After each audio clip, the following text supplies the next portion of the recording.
Très exactement 8 heures sur Studio Kalita. Bonjour à tous et bonjour à toutes, Olivier Granilic. Pour une heure d'actualité israélienne et internationale ce matin depuis donc ce Studio Kalita. Vous pouvez nous suivre en téléchargeant notre application Studio Kalita que vous pouvez trouver sur Apple Store ou Google Play, ou bien en nous suivant sur notre site studiokalita.com. Aujourd'hui, une émission un peu particulière puisque nous avons un peu changé notre programme. Dans quelques instants, je vous donnerai les titres de l'actualité israélienne avec le premier journal de la matinée à 8h15. Nous ferons notre page d'histoire avec Eliana Gerfinkel. 8h25 sera ce matin l'heure de la revue de la presse. Et puis à 8h35, nous recevrons dans ces studios Ariel Kandel, le directeur de Kalita, avec qui nous parlerons d'une démarche qui a permis d'annuler une décision du ministère des Finances concernant l'allocation du panier d'intégration. Nous parlerons avec Ariel aussi de l'ALIA en 2017 et des prévisions pour 2018. Voilà, c'est le programme de cette matinée d'information sur Studio Kalita. Comme chaque matin, nous commençons par l'essentiel de l'actualité. Et l'essentiel de l'actualité ce matin, c'est bien entendu l'armée israélienne qui a annoncé hier avoir détruit un tunnel creusé par le Hamas. Ce tunnel devait permettre au Hamas de mener des infiltrations en Israël. Ce genre de tunnel avait servi déjà à des attaques anti-israéliennes, notamment durant la dernière guerre menée par Israël dans la bande de Gaza. C'était en 2014, au cours de laquelle une trentaine de tunnels souterrains avaient été découverts et détruits. Le porte-parole de l'armée a dit ignorer si la destruction du tunnel avait fait des victimes. Le tunnel était en construction. Il s'étendait notamment sous le point de passage de Kerem Shalom, par où passent des marchandises entre Israël et l'enclave palestinienne, ainsi que des conduits de gaz et d'essence. Selon le porte-parole, l'aviation a attaqué samedi soir et l'armée a utilisé de nouveaux moyens technologiques pour détecter et détruire ce genre de tunnel. Nous reviendrons en détail sur ces moyens technologiques mis au point par l'armée israélienne dans la revue de la presse à 8h25. Le tunnel commençait à l'est de la ville de Rafah, dans le sud de la bande de Gaza, et s'étendait sur 180 mètres en territoire israélien, puis poursuivait en Égypte sur une étendue qui n'a pas été précisée.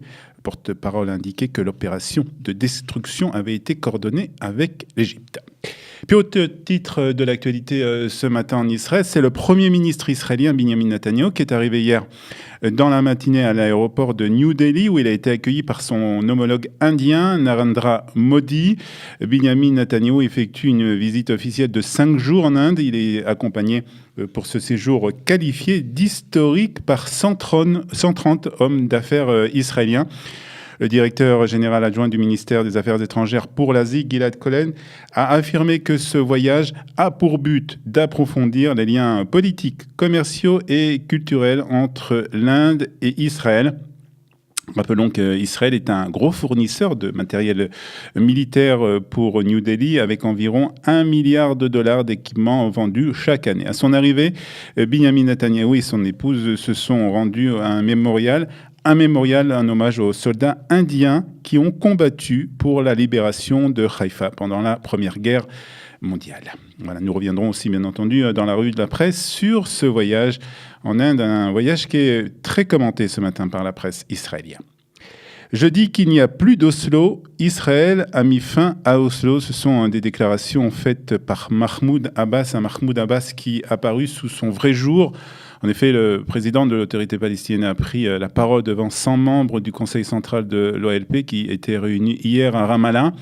Il devait examiner la riposte à la reconnaissance par le président américain Donald Trump de Jérusalem comme capitale d'Israël et qui a provoqué la fureur de la direction palestinienne et qui a aussi, il faut le dire, gelé les contacts entre l'administration de Donald Trump et les responsables palestiniens. Mahmoud Abbas en est pris aussi au président américain. Trump a effacé Jérusalem par un tweet. Il a dit, nous disons à Trump que nous n'accepterons pas son plan. L'affaire du siècle s'est transformée en claque du siècle et nous leur rendrons cette claque, a-t-il déclaré devant donc les membres du Conseil central de l'OLP. Il a fait aussi des déclarations concernant Israël.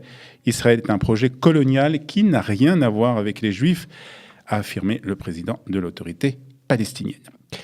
Et le président de l'État, Reuven Rivlin, s'est lui rendu à Chavat Gilad pour rendre visite à la veuve du Rav Raziel Shavar qui a été tuée sur la route 60 mardi soir dernier par une fusillade de terroristes palestiniens. C'est une catastrophe qui touche le peuple entier, mais ce qui est beaucoup plus douloureuse pour votre famille, a déclaré le président en s'adressant à la famille du Rav Shavar, une famille qui a demandé la légalisation de l'implantation de Chavat Gilad. Nous sommes dans un village qui fait partie d'Eretz Israël et où résident des habitants qui veulent vivre en paix avec leurs voisins. Nous continuerons avec amour à construire notre pays, a déclaré le président de l'État. Et justement, concernant la légalisation de Chavat Gilad, le ministre israélien de la Défense, Avigdor Lieberman, a proposé hier la légalisation de l'avant-poste qui se trouve près de Naplouse. Le projet du ministre, qui devrait être soumis au vote du gouvernement, vise à rattacher l'implantation de Chavat Gilad, actuellement considérée comme illégale, au Conseil régional de Samarie. Une demande qui avait été réclamée la semaine dernière par des responsables politiques de la droite israélienne comme le ministre de l'Éducation Naftali Bennett, la ministre de la Culture Miri Regev, ainsi que le président israélien du Parlement Yuli Edelstein. En Israël, un nouveau candidat s'est déclaré pour conquérir la direction du parti Meretz. Il s'agit de Avi Bouskila, 42 ans, qui était jusqu'à présent directeur du mouvement Shalom Arshav. Cela porte à 5 le nombre de candidats qui prétendent à devenir président de ce parti de gauche. Il y a quelques semaines, le comité central du parti avait décidé d'organiser des primaires ouverts pour définir la liste des candidats à la prochaine Knesset, des élections primaires qui devraient avoir lieu au mois de mars prochain. Et puis en France, pour terminer ce premier journal de cette matinée d'information sur Studio Qualité, en France, le Bureau national de la vigilance contre l'antisémitisme, le BNVCA, a dénoncé hier 2 lettres de menaces qui ont été adressées au centre communautaire de La Varenne-Saint-Hilaire dans le Val-de-Marne. Sur l'une des 2 lettres anonymes encadrées de croix gammées, on peut y lire « Sale juif de bâtard, Hitler vaincra ».